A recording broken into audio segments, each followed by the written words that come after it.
Good day, guys. Welcome, Fist Pump.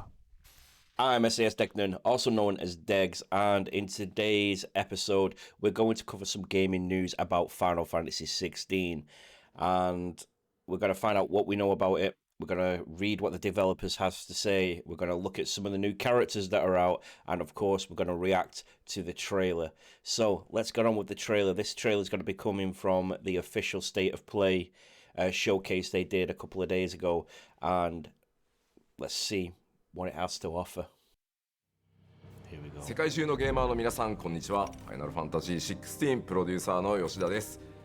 長らくお待たせいたしましたが、いよいよファイナルファンタジー16の最新情報をお届けする日がやってまいりました。That's what we're here for. 最新のトレーラーとともにインタビューなども始まりますので、ぜひそちらも楽しみにお待ちください。今世界には本当に様々な困難があります。僕らゲーム開発者にはゲームを一生懸命作るということしかできません。ゲームというエンターテインメントを通じてゲーマーの皆さんが心の底から楽しめる時間を提供していきたいと思ってます。それでは最新のトレーラーをどうぞ。 More way to easily pain in today's age, right? Here we go. In a world ruled by tyranny and turmoil, there are those who would fight back and take control of their fate. Who are we? What are the dominants? The power we wield, it wears away at our very being. Oh, Garuda! It breaks us. It unmakes us. That its immaculate aspect might reveal itself. The icon. Wow, is it Titan? He was massive! There's going to be another war, isn't there? Great business unit. Every day we delay brings us closer to disaster. We must move now. Oh, nice. The chaos he would wreak would sweep all of Valisthea into the abyss.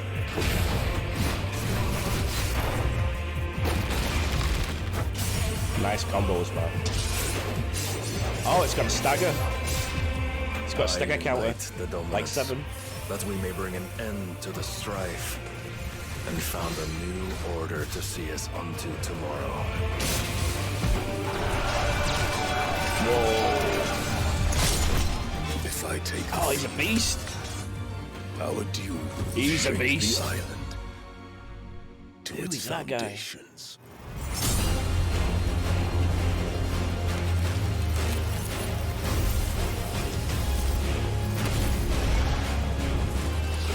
Oh, let's go Odin. Different Phoenix.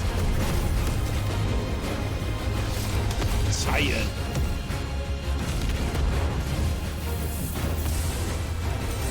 Is that Ramu? Garuda?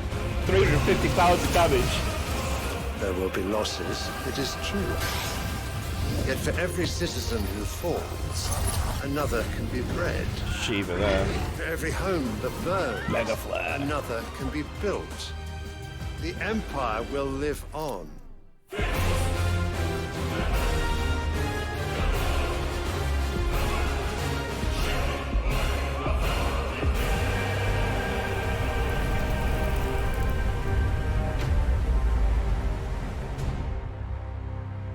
Wow. Wow. Awaken, child of fate. Is that Clive? Awaken, Ifrit. Summer 2023. Whoa, not that long away, guys. Not that long away, a year away. 12 months. And that's a wrap. Don't forget to visit PlayStation Blog to learn even more about today's announcements. See you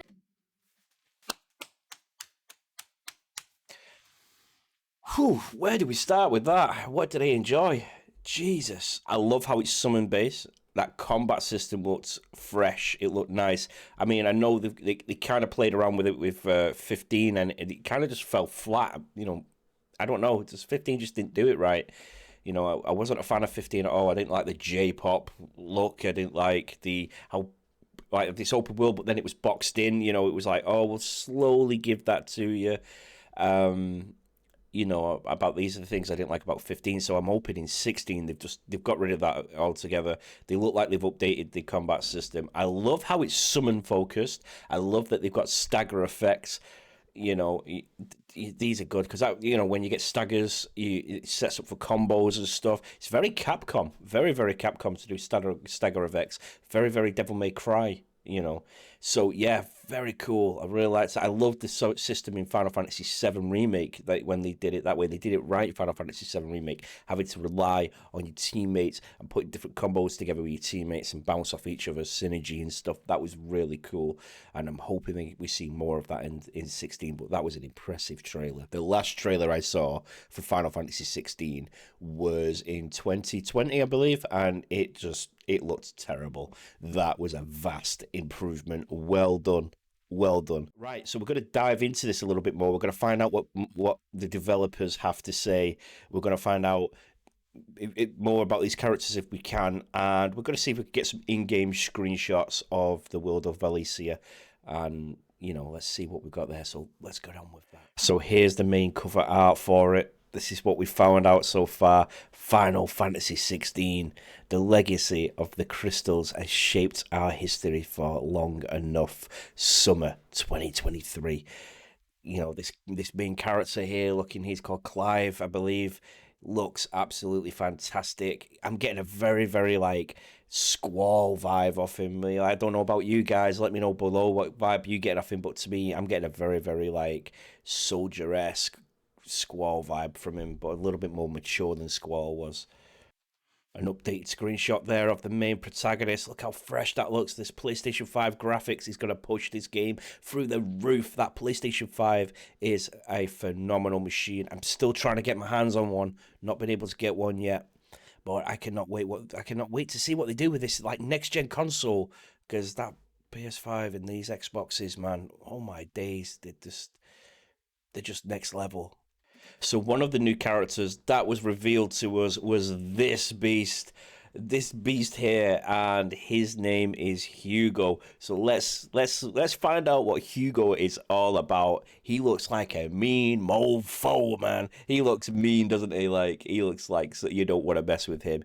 You just looking at his stature and the way he is, he just looks powerful. You know what I'm saying?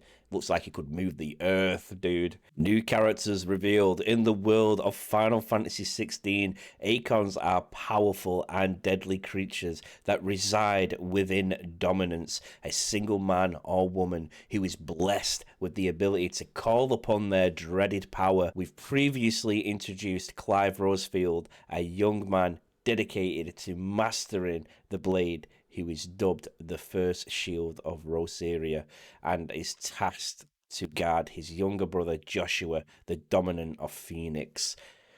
Today we have equally two fascinating figures to profile: Hugo Kupka and Benedicta Harmon. Benedicta Harmon and Hugo. So the beast of a man we just seen was Hugo, and he is the permanent economic advisor, Hugo Cooper. A meteoric rise to prominence was sudden, if not unexpected. Once a nameless soldier in the Republican Army, his awakening as a dominant icon of Titan. So he's Titan. He's got Titan within him, right? He's got the powers of Titan. Thrust him to the forefront of Dalmatian politics. It was here he used his newfound position as the most powerful man in the Republic to exert influence over both nations' armies and its policy making, amassing a personal fortune in the process. Yet, while it is said that a man who has everything wants for nothing, Benedicta Harmon will teach him money and power are far from all the world has to offer. So that is a good introduction, right? So Hugo is the embodiment of Titan. He's got the icon Titan inside of him. He's the dominant of Titan, and that's why he's got such a big, powerful build. And it's just been explained there that he is a force to be reckoned with. But let's dive into this Benedicta, right? Let's go have a look at this character. So this lovely looking wallflower is Benedicta, and just looking by her demeanor, you know, she's got that cold stare in her face. She looks very disattached from emotion, like you could like just almost like a windswept look about her, hasn't she?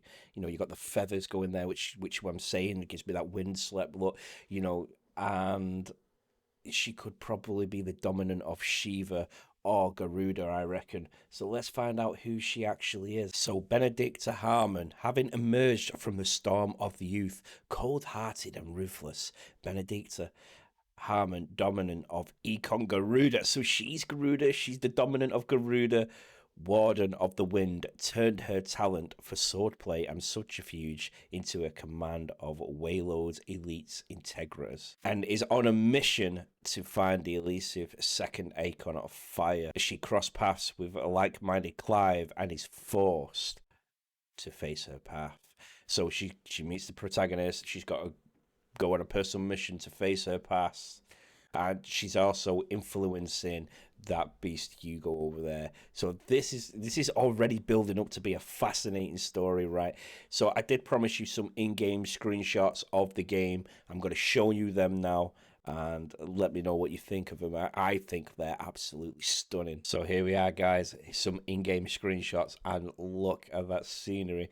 There's a lot going on in that picture. You could just analyze that for ages. You got the main protagonist walking towards some kind of kingdom there, and just look at that upswept hill there. You know, there's just a lot to take in, and with this next gen stuff and the Unreal engines that are coming out now, I think we are in for some real treats of games. Okay, I mean, just look at that plateau there. You know, the reflections on the water, how good the trees look, how good the rocks look. You know, you got the foreground and the background all, you know, blending seamlessly together. You know, beautiful, absolutely beautiful. Look at this forest here, like deep in the thick of the woods and stuff. Look how the ray trace is coming down. So they're using a lot of ray tracing here. You can see it in this screenshot, and you know how the light is refracting off the water, and you know, and off the bark of the trees. Like, it's not just bright and bouncing off like a lot of games do. You can actually see that it's just dulled enough just down the branches, you know, and just blended into, almost making like a painting almost. You know, it's just fantastic. So this is some kind of marketplace. I get like a very Assassin's Creed vibe from this, you know, Prince of Persia vibe from this, but this is very nice. You know, the big square buildings and stuff. We get very a Middle Eastern vibe from all that, for sure, for sure. Then we got like this internal temple or dungeon. You know, it's very dark and gloomy. Again, we've got the ray tracing and light refractions of everything there. You know, that looks very nice. You know, shadows hide a lot of flaws in games, but from the screenshot, looks really nice. Sprawled out, just come out of combat, running on to the next battle. You know, nice. The pictures say 1,000 words, right? You know, it's nice. I'm looking forward to the combat system in this. I've got some news about that as well. We're going to dive into what the developers think about the combat system. So here, not so bright. You know, like a lot of games, screenshots like to hide things either in shadows or oversaturated sunlights, right? But this one's kind of like a mid-tone. You can kind of see what the game's got to offer. And these are in-game graphics, guys. I know they're going to be pushing, and they've probably been edited just a little bit just to make it look that little bit better. But it's good how they've got that mist, and it's not just like bright white and it just blocks out everything. You know, you can see it slowly creeps into the background there, and you know, you can see some of the foreground. A good thing that they should incorporate, I don't know if they have, but Red Dead Redemption was good for doing this, but environmental interaction. And what I mean by that is like by snow and grass, and you know, Red Dead Redemption did really well on that. One of the reasons it's such a good game is because of how your character reacts with the world. It's all nice having a nice world, but if it doesn't interact with your character, you kind of lose that immersion, don't you? I mean, and as role players, you know, we like that, being immersed in our world. Picturesque. Look at that, almost looks like a photograph. That almost looks like a photograph.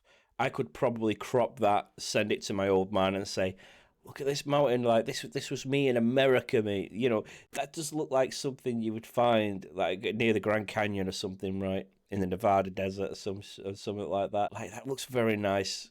There's a lot of detail in that. You know, the grass especially. Nice. I like how another thing a lot of people do not really pay a lot of attention to is the saturation of the sky when it's a blue sky, because they go, oh, it's just a blue sky, but you've got three tones of blue there. I mean, I don't know if you can notice it, but you've got three tones of blue there, and that's how a real sky would look, and that's what an artistic quality that a lot of things and a lot of games struggle to capture. You've got the dark, the mid, and the light tones of the blue there, going from like dark navy blue to all the way up to like light sky blue, and it's nice. It shows that the sun is also interacting with the stuff that you don't usually pay much attention to, but they've put the detail in there. And we saw this king. I don't know the name of this guy yet, but we saw him, and he just seemed very ruthless. He was like, people can, be bred, homes can be rebuilt, but the Empire will always be the Empire. I'm looking forward to seeing what happens here. Here's some combat gameplay of very, very flashy, very, very. Can't really tell what's going on. He's fighting a coral. This looks like a print screen thing from the trailer they just did. But we've got some little information up here of like HB bars, a stagger bar or something underneath here, a limit break bar or something like that. It looks like we've got these summons, I'm going to call them, or icons or econs or whatever you want to call them. So it looks like they've got some kind of interaction going on there with that. We've got a combo thing down here, which is very good. We've got cold snap, so that's Shiva, right? Blizzard, attack, and jump. So it looks like we're going to have some interaction with the icons as well. That's fascinating. Right, let's go find out what the developers had to say. So there was a couple of things I noticed about these developers, and it made me very, very excited. Some of the things I noticed, especially about the composer and the combat director, right? These are the two things that got me more excited than I probably should be. So let's go over the combat director first, okay? And then I'll get onto the main highlight after that. So the combat director, Ryota Suzuki, right? He worked on games like Devil May Cry, Dragon's Dogma, and Marvel vs. Capcom 2. And these are all published by Capcom. Now, Capcom have some phenomenal knowledge when it comes to fighting systems, right? Devil May Cry is very fast-paced. It's very fast-paced. It's got a lot going on. It's good at chaining combos together. Dragon's Dogma had such a unique combat system, even that most games today do not cover. And it's one of my favorite combat systems of all time, the combat system Dragon's Dogma, how you can interact with the monster and environment. You have that freedom of movement. You can switch targets. Well, I don't think there even is a targeting system in Dragon's Dogma. You just bounce from whichever one on the situational fly of what you feel is best. And then Marvel vs. Capcom 2. So this guy worked on Marvel vs. Capcom 2 as well, which is one of the greatest fighting games ever, in my opinion.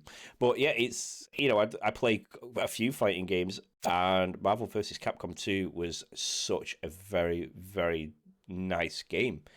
And I feel like a lot of people will find a lot of familiarity in their combat systems here. And it got me excited that they brought in these people. Then we've got a mass of people that worked on Final Fantasy XIV Online. We've got like Kazuya Takeshi. He was a character design, and he worked on Final Fantasy Online, 14 Online, and Final Fantasy X. And, some Final Fantasy X characters are some of the most memorable characters out there. And then the composer, Mayoshi Soken.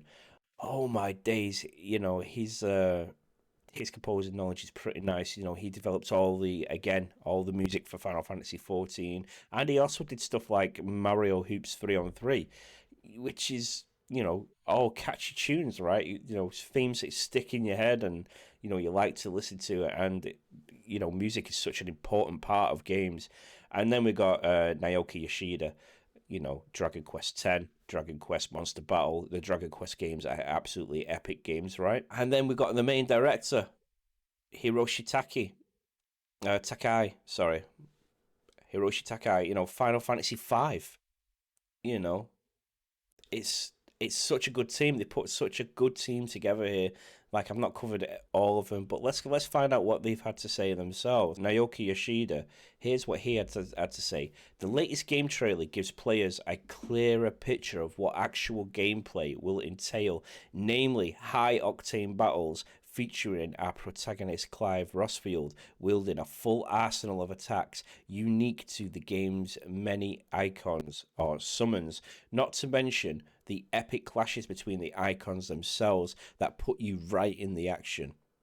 That's some nice word in there, right? Really nice word in there. That's suggesting that not only are we going to be playing as Clive and he's going to be interacting himself with the summons icons, you're also going to take control. That to me, I get the feeling that they're hinting that we're going to control the icons as well, which is great. Like, what would make a battle more epic than you're running through this battlefield, you're fighting these things, you're using your summons, and then you are the summon. You actually feel like you are the power behind the force that's moving the kingdom. The team, under the direction of Hiroshi Takai, has entered the final leg of development and is focusing on polish as they continue their march towards launch.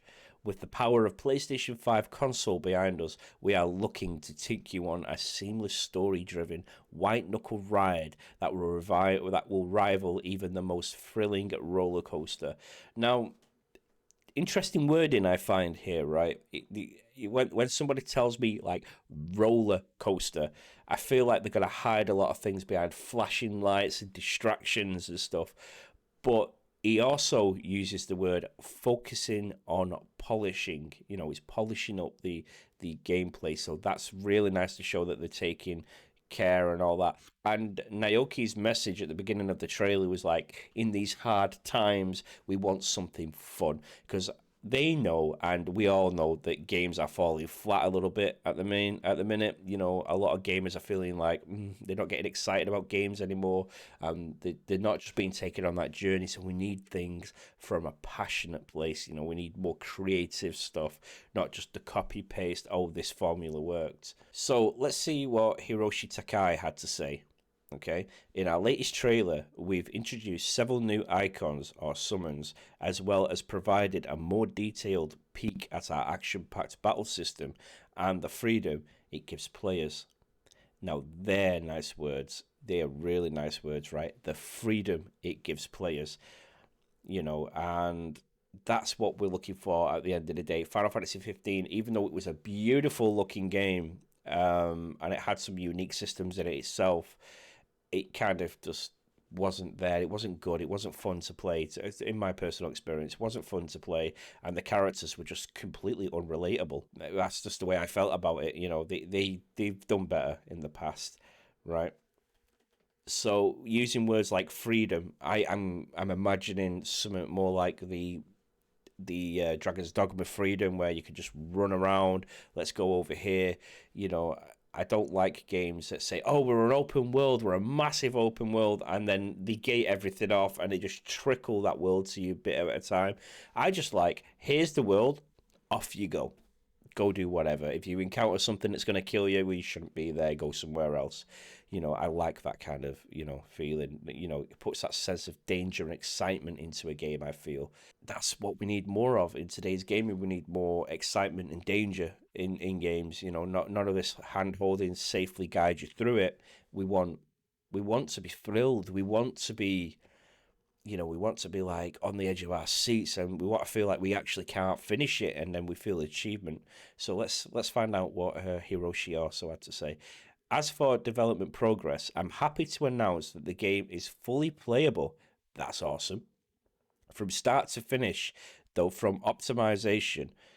So he's saying it's playable, but it's not fully optimized. So we're going with optimization to brush up, there are still a mountain of challenges to tackle as we head into our final push. Until then, please stay tuned. We'll do our best not to keep you waiting too long before the next update. I hope so. I hope so really, really badly, because, you know, I got excited from that trailer. Usually trailers, I kind of like reserve myself a little bit. Elden Ring piqued my interest with its trailer, and what a phenomenal game that was. And I hope this is the same. You know, I really, really do, because the gaming industry and the gaming world just needs more passionate projects. You know, put that money aside a little bit now and build through some from passion. You know, get rid of the analytical data, get rid of sale projections and all that stuff. Just, you know, give us a game of passion, and I promise you it will sell. So this sounds very, very good. You know, they're trying to optimize it. They're trying to get the most out of that PlayStation 5. I'm going to bust my ass to get a PlayStation 5 now, because also suggested that, you know, Final Fantasy VII Remake Part 2 is coming out soon as well, maybe next year or year after. So I can't wait for that. So I definitely need to get hold of a PlayStation 5 just for these kind of things. Right, guys, that's about all the information I have so far. Let me know what you think. If you enjoyed this content, thumbs it up, subscribe, comment your thoughts and feelings down below, and let me know if you found anything out that I've not covered in this video. Thank you very much for watching. Thank you for your time, and I'll catch you in the next one real soon.